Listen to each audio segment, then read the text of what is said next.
Hello everyone, this is Rakib sir and you all are watching Learn Accounting with Rakib sir, and my today's topic is clubs and societies.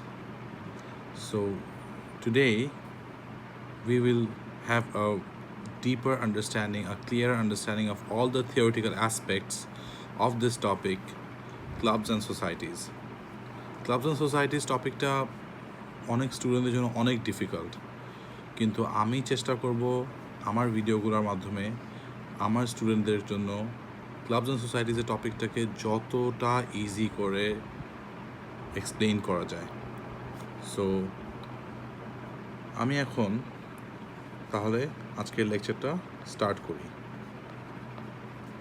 Clubs and societies, এটা হচ্ছে আমার আজকের topic, যেটা আমি তোমাদেরকে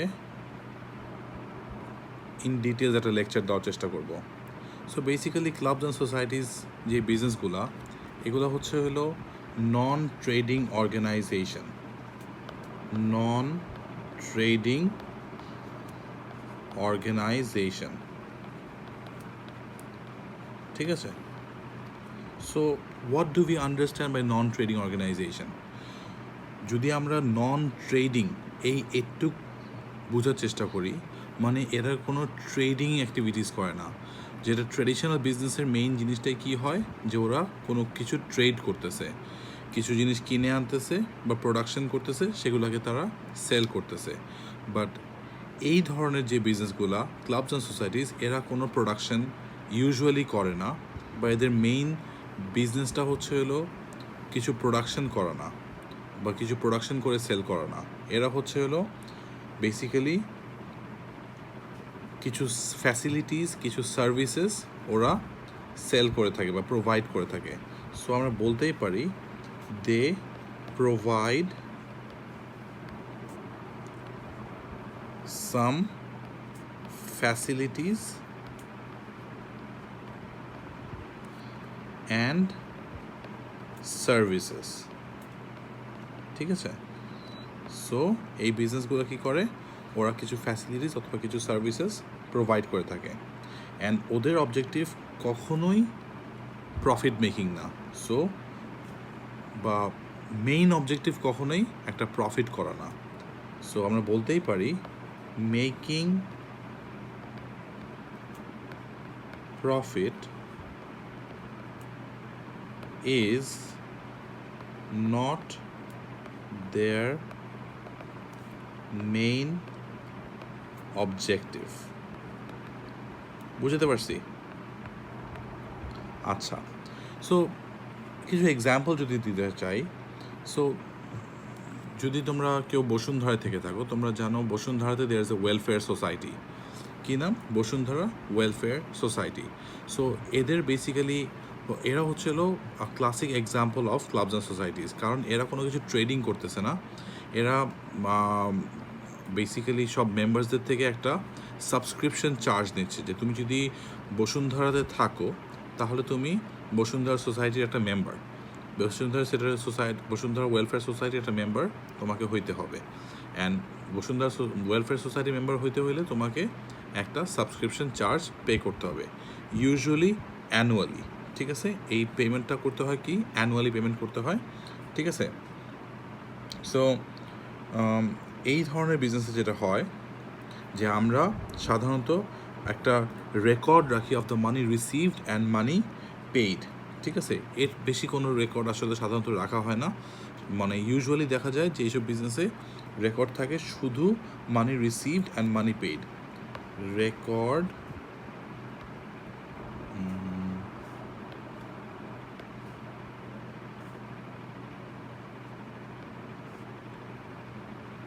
record of money received and paid is maintained, ঠিক আছে?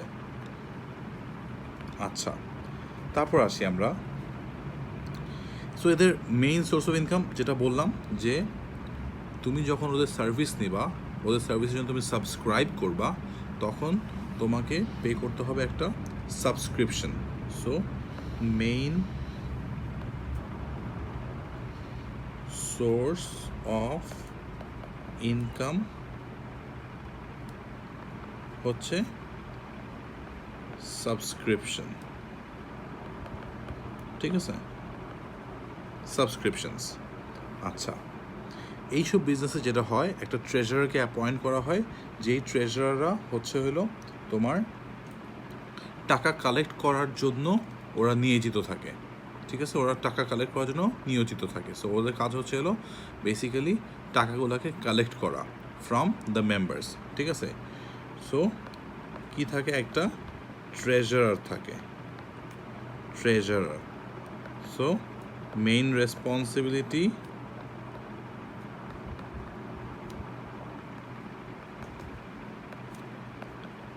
is to collect money, ঠিক আছে। এদের আরও কিছু কাজ থাকে। কি কাজ থাকে? এরা হচ্ছে হলো একটা ক্লাবস অ্যান্ড সোসাইটিজের যে ট্রেজারার থাকে, তার আরেকটা দায়িত্ব হচ্ছিল সে ফাইন্যান্সিয়াল স্টেটমেন্টসগুলো প্রিপেয়ার করবে। কি প্রিপেয়ার করবে? তারা ফাইন্যান্সিয়াল স্টেটমেন্টসগুলো প্রিপেয়ার করবে। তো কী কী ফাইন্যান্সিয়াল স্টেটমেন্টস থাকে একটা ক্লাবস অ্যান্ড সোসাইটিতে, আমরা একটু দেখি। সো ফাইন্যান্সিয়াল স্টেটমেন্টস ইনক্লুড, আমরা একটু দেখি ফাইন্যান্সিয়াল স্টেটমেন্টস কী কী আছে। সো একটা ক্লাবস অ্যান্ড সোসাইটিজের জন্য যে ফাইন্যান্সিয়াল স্টেটমেন্টসগুলো প্রিপেয়ার করা লাগে, বা যেটা ট্রেজারার প্রিপেয়ার করে, বা আমরা যেটা প্রিপেয়ার করব অ্যাজ অ্যাকাউন্টিং স্টুডেন্টস, সেটা হচ্ছে হলো একটা রিসিটস অ্যান্ড পেমেন্টস অ্যাকাউন্ট, তারপর trading section of an income statement, ঠিক আছে। আমি আগেই বলছি যে এরকম ক্লাবস অ্যান্ড সোসাইটিজের যে বিজনেসগুলো হয়, এগুলার সাধারণত কোনো ট্রেডিং বিজনেস থাকে না। এরা হচ্ছে নন ট্রেডিং অর্গানাইজেশন, বা নন ট্রেডিং অর্গানাইজেশন যেহেতু এদের কোনো ট্রেডিং বিজনেস ইউজুয়ালি থাকে না। বাট হ্যাঁ, অনেক সময় কিছু ক্লাবস অ্যান্ড সোসাইটিজের ভিতরে বা কিছু ক্লাবসের ভিতরে একটা ক্যাফে থাকতে পারে, একটা রেস্টুরেন্ট থাকতে পারে, অনেক সময় যদি এটা গলফ ক্লাব হয় একটা স্পোর্টস ইকুইপমেন্ট শপ থাকতে পারে। সো এই ধরনের যেই মানে একটা বিজনেসের ভিতরে যে আরেকটা বিজনেসের অপারেশন বা একটা ট্রেডিং বিজনেসের অপারেশন, সেই বিজনেসটার জন্য আমরা করে থাকি একটা income statement.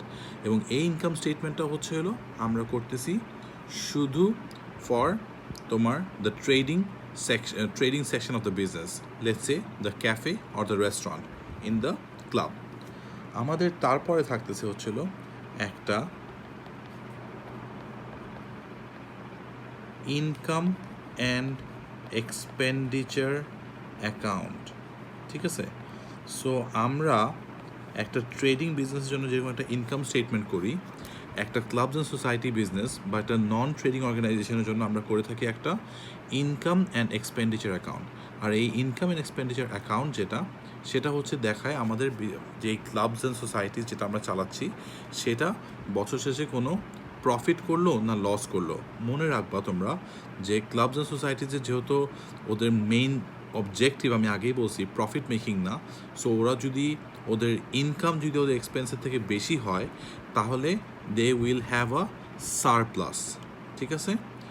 If they have a greater amount of income in comparison to their expenses, then they will have a surplus. আর vice versa, যদি ওদের এক্সপেন্সেস ইনকামের থেকে বেশি হয়, তাহলে they will have a deficit, ঠিক আছে। অ্যান্ড লাস্টলি আমাদের আরেকটা ফাইন্যান্সিয়াল স্টেটমেন্ট প্রিপেয়ার করতে হয়, সেটা হচ্ছে হলো স্টেটমেন্ট অফ ফাইন্যান্সিয়াল পজিশন, ঠিক আছে, statement of financial position. So আমরা তাইলে যেহেতু বুঝিয়ে নিলাম যে একটা ক্লাবস অ্যান্ড সোসাইটি বিজনেসের জন্য অ্যাজ অ্যাকাউন্টেন্টস আমরা কি করব বা আমাদের কি কি করার আছে সেটা তো আমরা দেখলাম যে আমরা একটা রিসিটস অ্যান্ড পেমেন্টস অ্যাকাউন্ট প্রিপেয়ার করব, আমরা trading section of N income statement prepare করব, আমরা অ্যাট দ্য সেম টাইম একটা income and expenditure account prepare করব, আর লাস্টলি যদি রিকোয়ারমেন্ট থাকে একটা statement of financial position prepare করব। সো বেসিক্যালি এই চারটা জিনিসই আমাদের এক্সামে কোয়েশ্চেন্স আসতে পারে। হ্যাঁ, আমাদের আরও কিছু আসতে পারে, সেটা আমরা যখন চ্যাপ্টারটা আর একটু প্রোগ্রেস করব তখন দেখে নিব।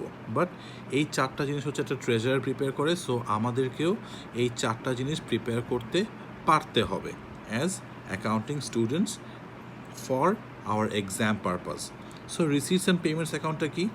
রিসিটস অ্যান্ড পেমেন্টস অ্যাকাউন্টটা nothing but a summary of the cash book, ঠিক আছে? সো আমরা ক্যাশ বুক করে আসছি, সো ক্যাশ বুকে আমরা যেটা দেখছি, সো ক্যাশ বুকটাকেই জাস্ট একটা ক্লাবস অ্যান্ড সোসাইটিসের পার্সপেক্টিভে বলা হয় একটা রিসিটস অ্যান্ড পেমেন্টস অ্যাকাউন্ট, ঠিক আছে? সো তার মানে কি, যদি মানি রিসিভ করি তাহলে ডেবিট। তাহলে আমরা একটু লিখে ফেলি, preparation of receipts and payments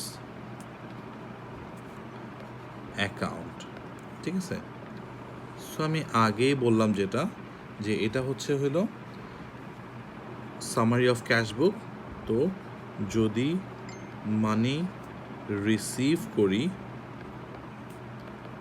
তাহলে হবে ডেবিট, আর যদি মানি পেমেন্ট করি তাহলে হবে ক্রেডিট, ঠিক আছে? আর আমরা ক্যাশ বুকে যেটা করে থাকি, ডেবিট আর ক্রেডিট যখন এন্ট্রিগুলো করে আমরা ব্যালেন্সিং করি।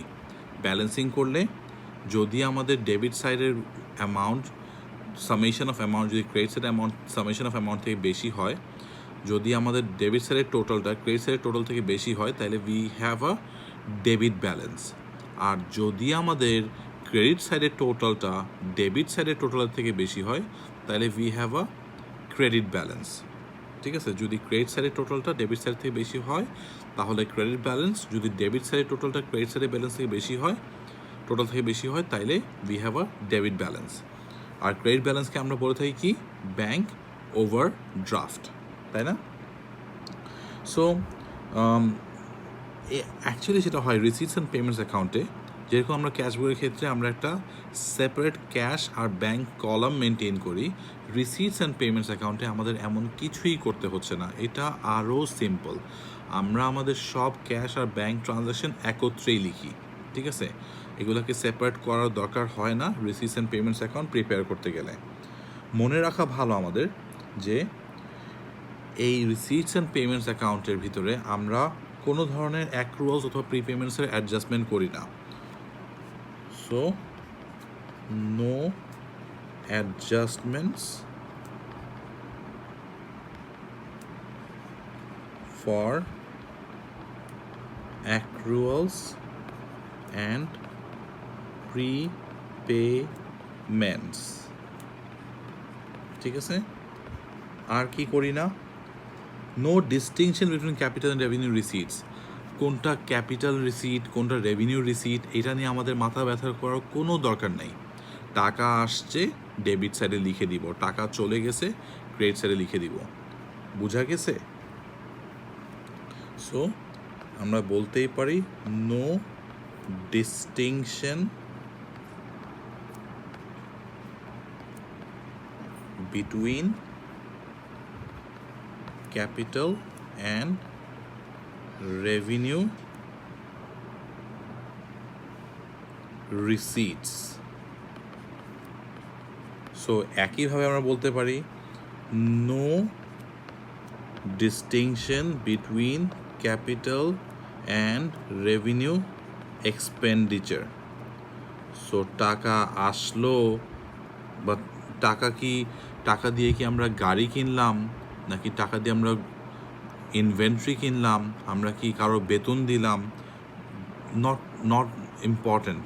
ঠিক আছে, ইম্পর্ট্যান্ট হচ্ছে হলো আমরা টাকা দিছি, উইচ মিনস এটা ক্রেডিট হবে। অলরাইট। আর আরেকটা জিনিস খেয়াল রাখতে হবে, non monetary items are not included. Non monetary items are not included, মানে যেগুলো আমাদের ডেপ্রিসিয়েশন আমাদের ক্যাশ বুকে আসে না, সো আমাদের রিসিটস অ্যান্ড পেমেন্টস অ্যাকাউন্টেও আসবে না, because it is a non monetary transaction. এটার ভিতরে কোনো টাকা তোমার পেমেন্ট হয়নি, কোনো টাকা আউটফ্লো হয়নি। ঠিক আছে,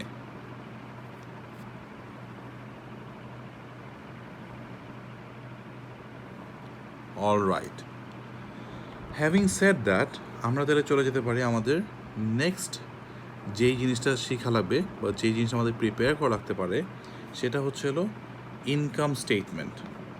সো ইনকাম স্টেটমেন্ট ফর, ওই যে বললাম যে আমার যদি ক্লাবস অ্যান্ড সোসাইটিসের ভিতরে একটা রেস্টুরেন্ট থাকে, একটা ক্যাফে থাকে, সো ওইটার কিছু ট্রেড করতেছে, ওইটার কিছু ট্রেডিং হচ্ছে ওইখান থেকে, সো ওইটার জন্য আমাদের একটা ইনকাম স্টেটমেন্ট করতে হবে। সো এই ইনকাম স্টেটমেন্টটা হচ্ছে হলো সেম অ্যাজ আমাদের যে বিজনেসের জন্য একটা ইনকাম স্টেটমেন্ট হয় ঠিক ওরকমই, বাট এখানে আমরা যেটা করি, আমাদের যেই আদার এক্সপেন্সেস হইতে পারে, যেরকম মনে করো তোমার থাকতে পারে একটা ক্যাফে অ্যাসিস্ট্যান্ট যাকে বেতন দেওয়া লাগতেছে, সো ওর স্যালারিটা আমরা কস্ট অফ গুডস সোল্ডেই লিখে দিব। ঠিক আছে, কস্ট অফ গুডস সোল্ডের সাথেই অ্যাড করে দিব।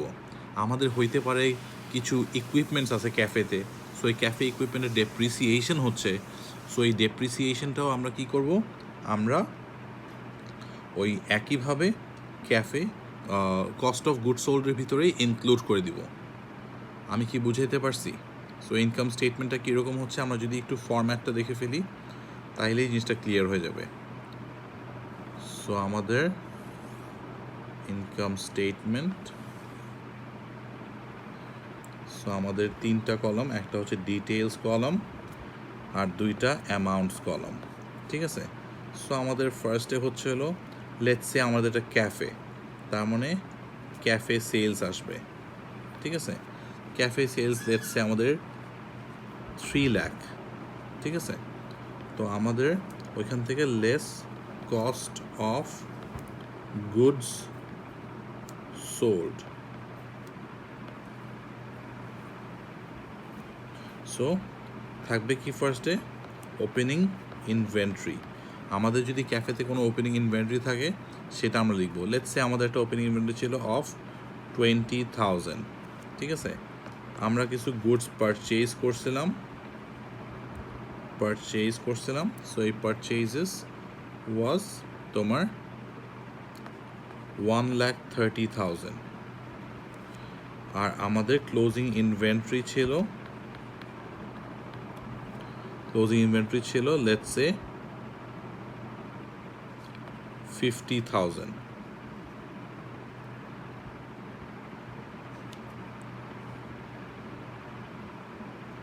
So 20,000 plus 1,30,000 goes to 1,50,000, minus 50,000 করলে আসে হচ্ছে 1 lakh, so 1 lakh। এই 1 লাখের থেকে আমাদের থাকতে পারে কি cafe assistants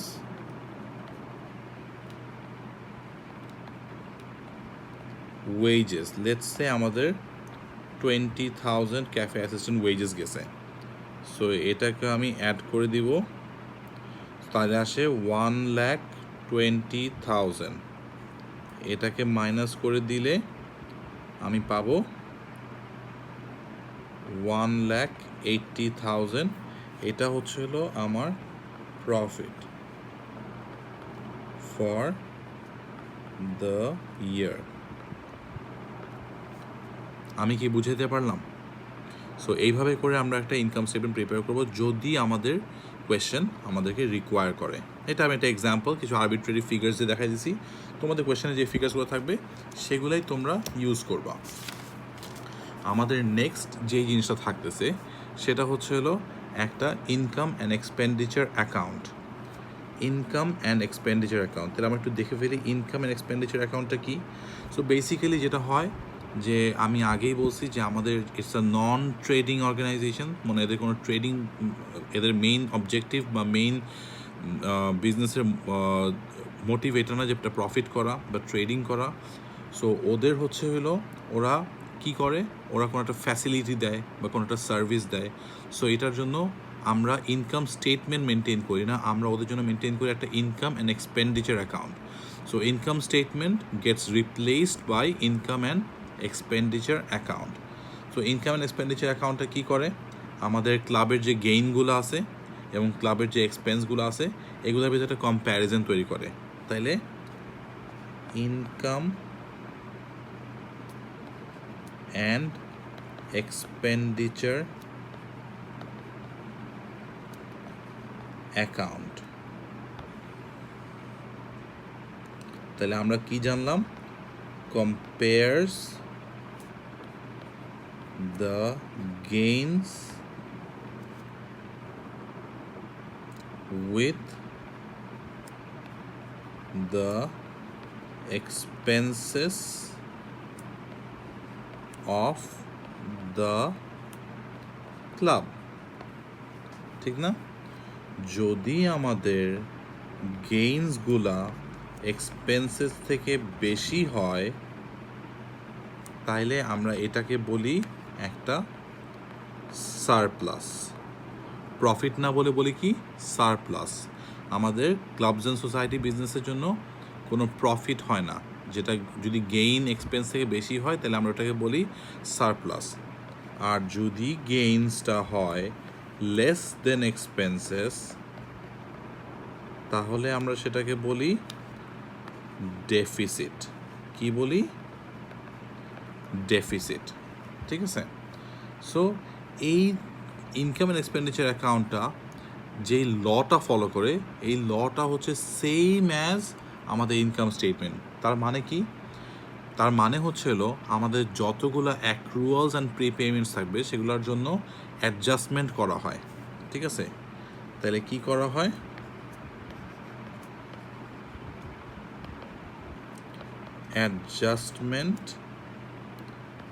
adjustments made for accruals and prepayments, ঠিক আছে? তারপর কি করা হয় মনে রাখতে হবে, ক্যাপিটাল রিসিটস অথবা রেভিনিউ রিসিটস, না, ক্যাপিটাল রিসিট অথবা ক্যাপিটাল এক্সপেন্ডিচার এগুলো ইনক্লুডেড হবে না, ঠিক আছে? আমরা ইনকাম স্টেটমেন্টে যা যা যা যা করেছি ঠিক একই জিনিস আমরা এখানে করতেছি, ঠিক আছে? সো ক্যাপিটাল রিসিটস অথবা এক্সপেন্ডিচার্স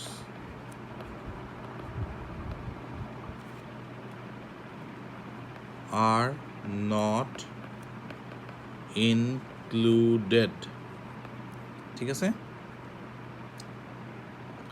কিন্তু আমরা আমাদের রেভিনিউ রিসিট অথবা রেভিনিউ এক্সপেন্ডিচার্স আর ইনক্লুডেড, মনে রাখবা আমাদের রেভিনিউ রিসিট যেটা হয় বা রেভিনিউ এক্সপেন্ডিচার যেটা হয় সেটা অবশ্যই ইনক্লুড করা হবে আমাদের ইনকাম অ্যান্ড এক্সপেন্ডিচার অ্যাকাউন্টে। ক্যাপিটাল রিসিট আর এক্সপেন্ডিচার ইনক্লুড করা হবে না, বাট রেভিনিউ রিসিট আর এক্সপেন্ডিচার ইনক্লুড করা হবে, ঠিক আছে? আর একটা জিনিস যে আমাদের বছর শুরুতে বা বছর শেষে ওপেনিং এবং ক্লোজিংয়ে যে অ্যাসেটস অ্যান্ড লায়াবিলিটিস থাকে সেগুলোও আমাদের ইনকাম অ্যান্ড এক্সপেন্ডিচার অ্যাকাউন্টে ইনক্লুডেড হবে না। So opening / closing assets or liabilities liabilities are not included. ঠিক আছে?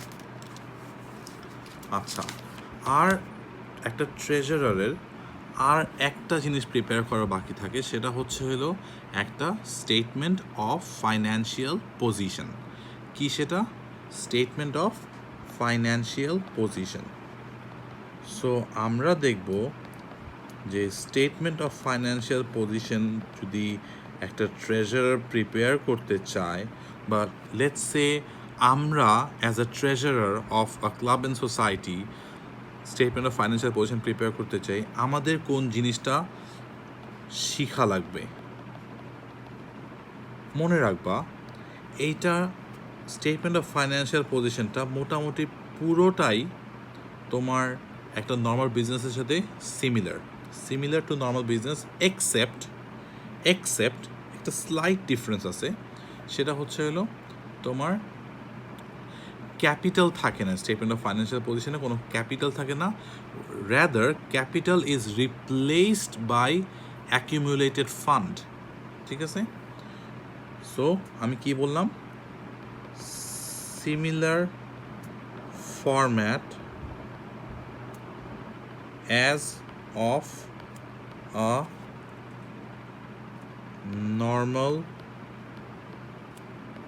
business, কিন্তু except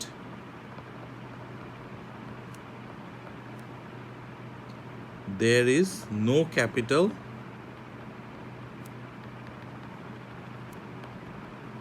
in the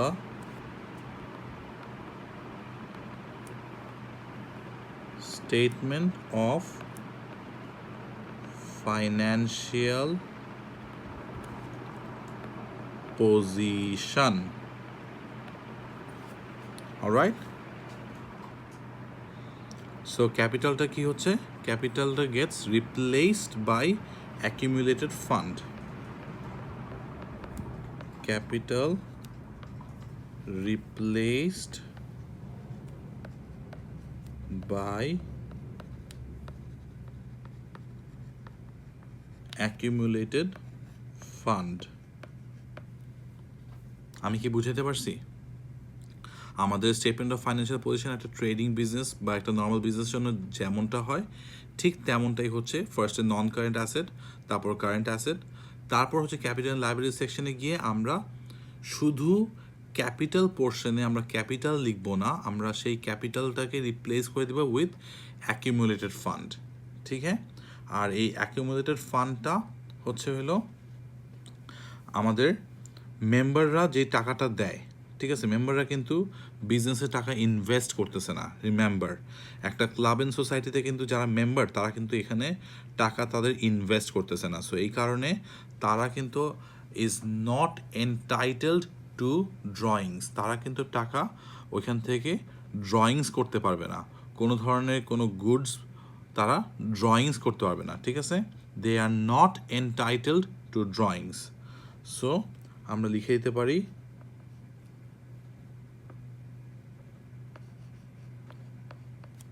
not entitled to drawings. আচ্ছা, বাট এখানে আমাদের আরেকটা জিনিস দেখছিলাম, ইনকাম স্টেটমেন্ট থেকে আমাদের প্রফিট যেটা আসতো সেটা আমরা স্টেটমেন্ট অফ ফাইন্যান্সিয়াল পজিশনে ক্যাপিটালের সাথে অ্যাড করতাম। সো এখানেও আমরা সিমিলার কাজটাই করব। আমাদের ইনকাম অ্যান্ড এক্সপেন্ডিচার অ্যাকাউন্টে যদি সারপ্লাস থাকে, সেই সারপ্লাসটা আমার অ্যাকুমুলেটেড ফান্ডকে ইনক্রিজ করবে। ঠিক আছে? আর যদি ডেফিসিট থাকে সেটা আমার অ্যাকুমুলেটেড ফান্ডকে ডিক্রিজ করবে।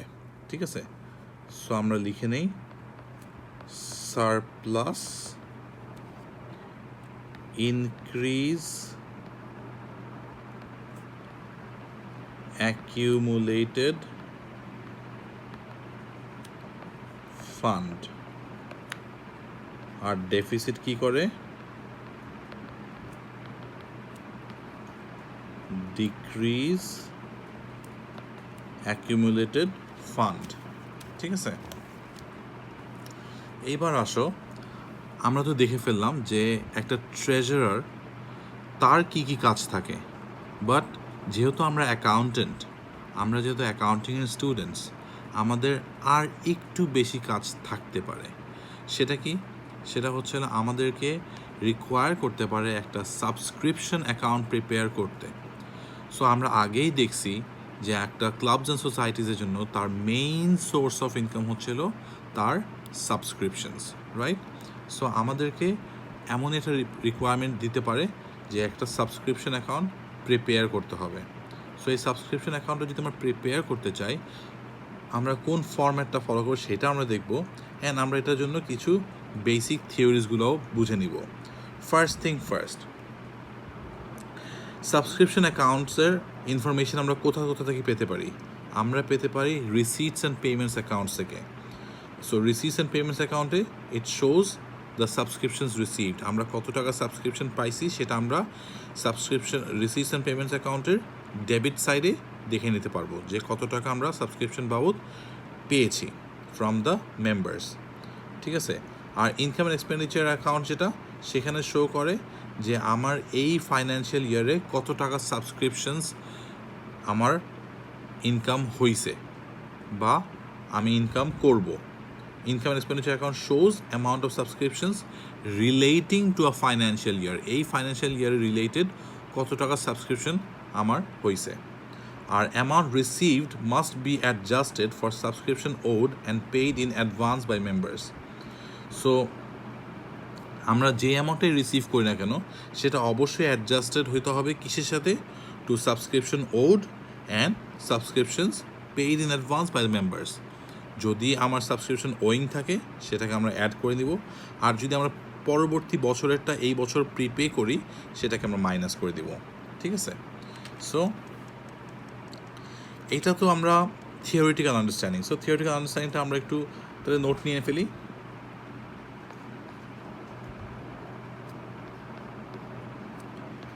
Receipts and payments. Oops, sorry.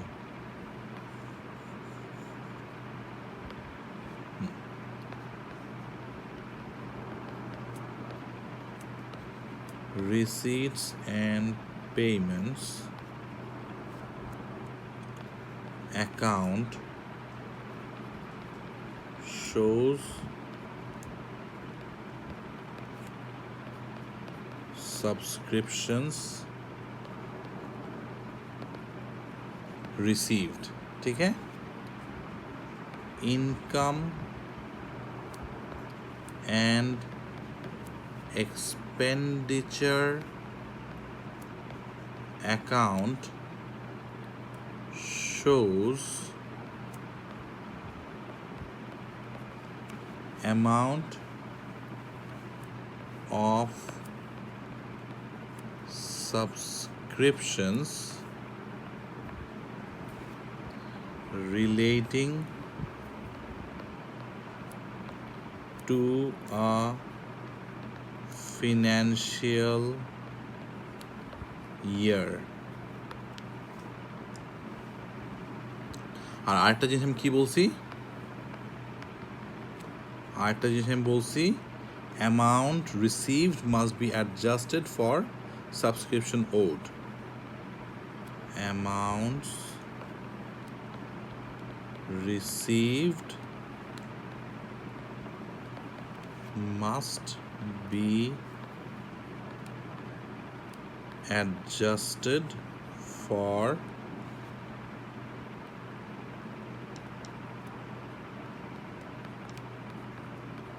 subscriptions owed and paid in advance by members. আচ্ছা, আর সাবস্ক্রিপশন অ্যাকাউন্টের ফরম্যাটটা, এবার আসি ফরম্যাটটাতে। ফরম্যাটটার জন্য তোমরা মনে রাখবা আমরা চ্যাপ্টার 11-এ ইনকাম অ্যাকাউন্ট করেছি, এক্সপেন্স অ্যাকাউন্ট করেছি। সো ইনকাম অ্যাকাউন্টে যে ফরম্যাটটা হয় সেই এক্স্যাক্ট সেম ফরম্যাটটা আমরা ফলো করব আমাদের সাবস্ক্রিপশনস অ্যাকাউন্টের জন্য, ঠিক আছে?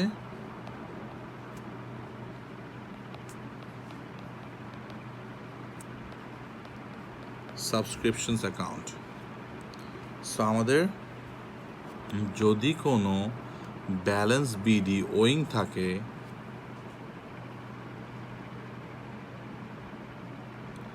যদি আমাদের কোনো ব্যালেন্স বিডি ওয়িং থাকে তাহলে সেটা কি, সেটা হচ্ছে একটা আমাদের ডেবিট সাইডে বসবে। ব্যালেন্স বিডি ওয়িং কেন? কারণ এই ওয়িংটা হচ্ছে আমাদের জন্য একটা অ্যাসেট, ঠিক আছে, যে আমরা সার্ভিসটা দিয়ে দিছি বাট এখনও টাকা পাই নাই। সো এই টাকাটা আমাদের জন্য ট্রেড রিসিভেবল, সো এটা একটা অ্যাসেট, এর জন্য ডেবিট সাইডে বসছে। আর ব্যালেন্স বিডি যদি হয় প্রিপেইড, তাহলে এটা বসবে ক্রেডিট সাইডে। কারণ আমাদের যদি কোনো প্রিপেইড ব্যালেন্স থাকে সেটা হচ্ছে হলো আমাদের জন্য একটা লাইবিলিটি, মানে আমরা টাকা পেয়ে গেছি বাট এখনও সার্ভিস বা ফ্যাসিলিটিটা আমাদের মেম্বারকে দেই নেই বা সে আমার থেকে নেয় নেই, ঠিক আছে। সো একইভাবে ইটস গোনা কন্টিনিউ। সো আমাদের এখানে আসবে ব্যালেন্স সিডি, আর আমি ফর রেফারেন্স প্রিপেইড লিখে রাখলাম, আর ব্যালেন্স সিডি এখানে হবে ওয়িং, ঠিক আছে। আর যেহেতু সাবস্ক্রিপশন একটা ইনকাম, তাই না, সাবস্ক্রিপশন কি একটা ইনকাম, সো এটা আমার ইনকাম অ্যান্ড এক্সপেন্ডিচার অ্যাকাউন্টের কোন সাইডে আসবে? ইনকাম অ্যান্ড এক্সপেন্ডিচার অ্যাকাউন্টের ক্রেডিট সাইডে আসবে, ঠিক আছে। ইনকাম অ্যান্ড এক্সপেন্ডিচার অ্যাকাউন্টের ক্রেডিট সাইডে আসবে, রাইট?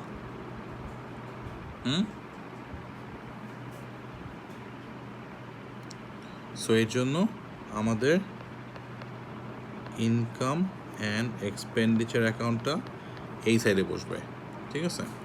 আর যদি আমরা কোনো পেমেন্ট রিসিভ করি ফ্রম আওয়ার মেম্বার্স, তাহলে সেটা হচ্ছে রিসিভস অ্যান্ড পেমেন্টস অ্যাকাউন্টের ডেবিট সাইডে আসবে, তাহলে সাবস্ক্রিপশন অ্যাকাউন্টের ক্রেডিট সাইডে আসবে। আমরা ব্যাংক লিখে রাখলাম, ঠিক আছে। হয়তো ব্যাংকও হইতে পারে, সেটা ক্যাশও হইতে পারে, ঠিক আছে। সো আমরা এটাকে জাস্ট ব্যালেন্সিং করব অ্যান্ড ব্যালেন্স বিডিসিটাকে নিচে নামাই নিয়ে আসবো, ঠিক আছে। That you all know. So সেটা আমি আর করে টাইম নষ্ট করব না।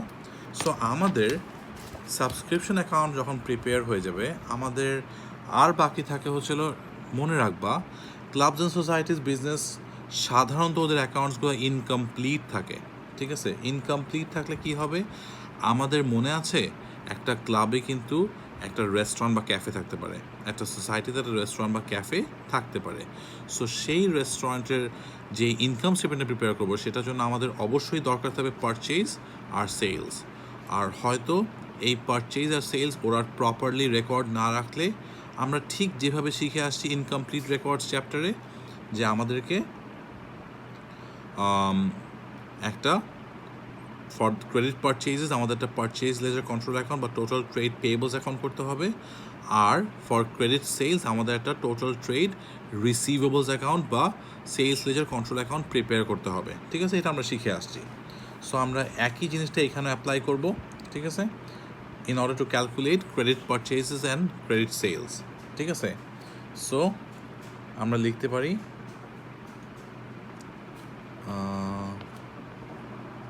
calculation of sales and purchases, ঠিক আছে। সো এখানে preparation of total trade payables account may be required to calculate the credit purchases, ঠিক আছে।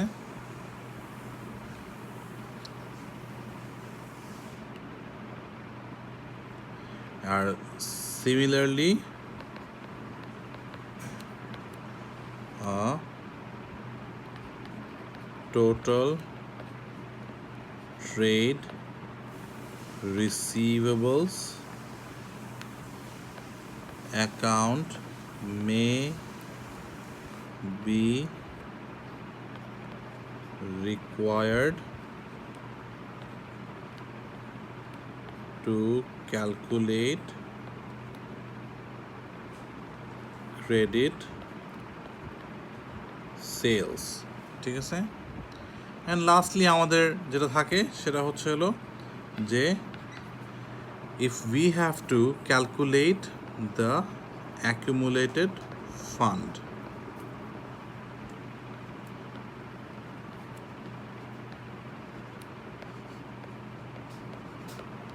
সো এটার জন্য আমরা আমাদের যে accounting equation asset equals to capital plus liabilities সেটাই ইউজ করব।